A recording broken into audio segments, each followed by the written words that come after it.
Man, so how did that feel when them customers started rolling in and started getting a little bit of consistency going on down there? Yeah, man. It took a minute, man. I did a lot of free work, and a lot of half price work, a lot of penny work just to get people in my chair, man. Just to get them in my chair one time. And that's what happened. I walk miles every day, pass out cards. Hey, I'll do you for free. I'll do you for $10, $15, just to get you in my chair. And that's how I did it, man. I walked. I got my butt, I got my ASS up and moved, man, because you can pray all day. And let me tell you this again, you can pray all day. God will always be there for you. But if you ain't moving as you praying, faith without work is dead, brothers Yeah. and sisters. It's dead. And I had to move. I couldn't just pray. I had to get up and make a move, man.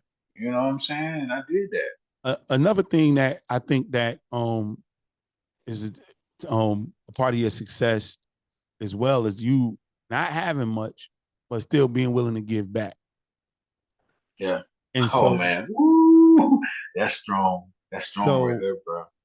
Mm. I remember, you've been there, you went in 14. So by 15, you're already in the community of Atlanta with MTM and giving back and mentoring kids and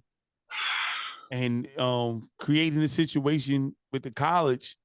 So, that's what I think people miss in that situation. Like, why just because everybody waiting to get the $1 million to start giving back, but you were working where you were. Like, look, I got this knowledge right now. I got no money to get no babies right now, but I got some knowledge and I'm willing. So you started doing that.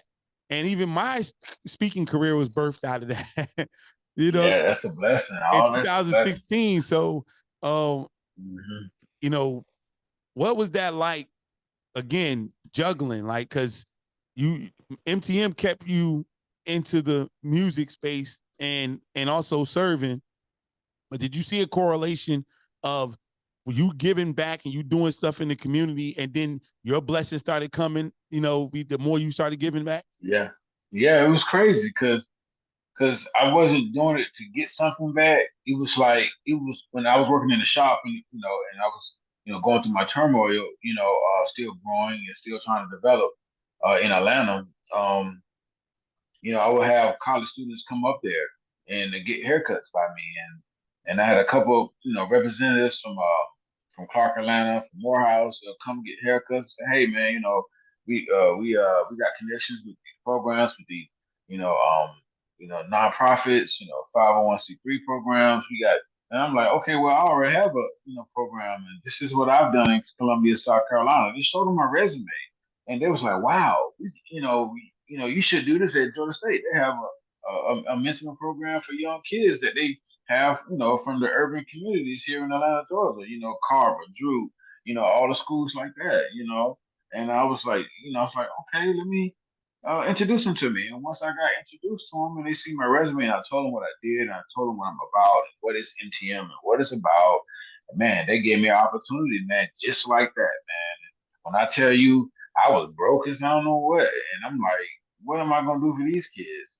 Like, it's like, so. But I said, you know what? The knowledge, man. Speak to Yeah, them. Give them knowledge. Give them some things that can carry on, at the high school. yeah, Give them some things that they can think about later on when they get an adult. Like, okay, I remember this. I remember somebody told me this. So yeah, I was like, I'm just gonna do it, man. I'm just going to do it. Just because, man, just to give back to the community. So I started doing it, man. Wasn't getting paid, wasn't doing nothing, creating a curriculum and go sticking by the curriculum, going, developing, all type of ways to communicate with these kids. And did it at Georgia State University, man. It was something man. else. The early childhood program. I did NTM out there two That, years, man. Come that's on, baby.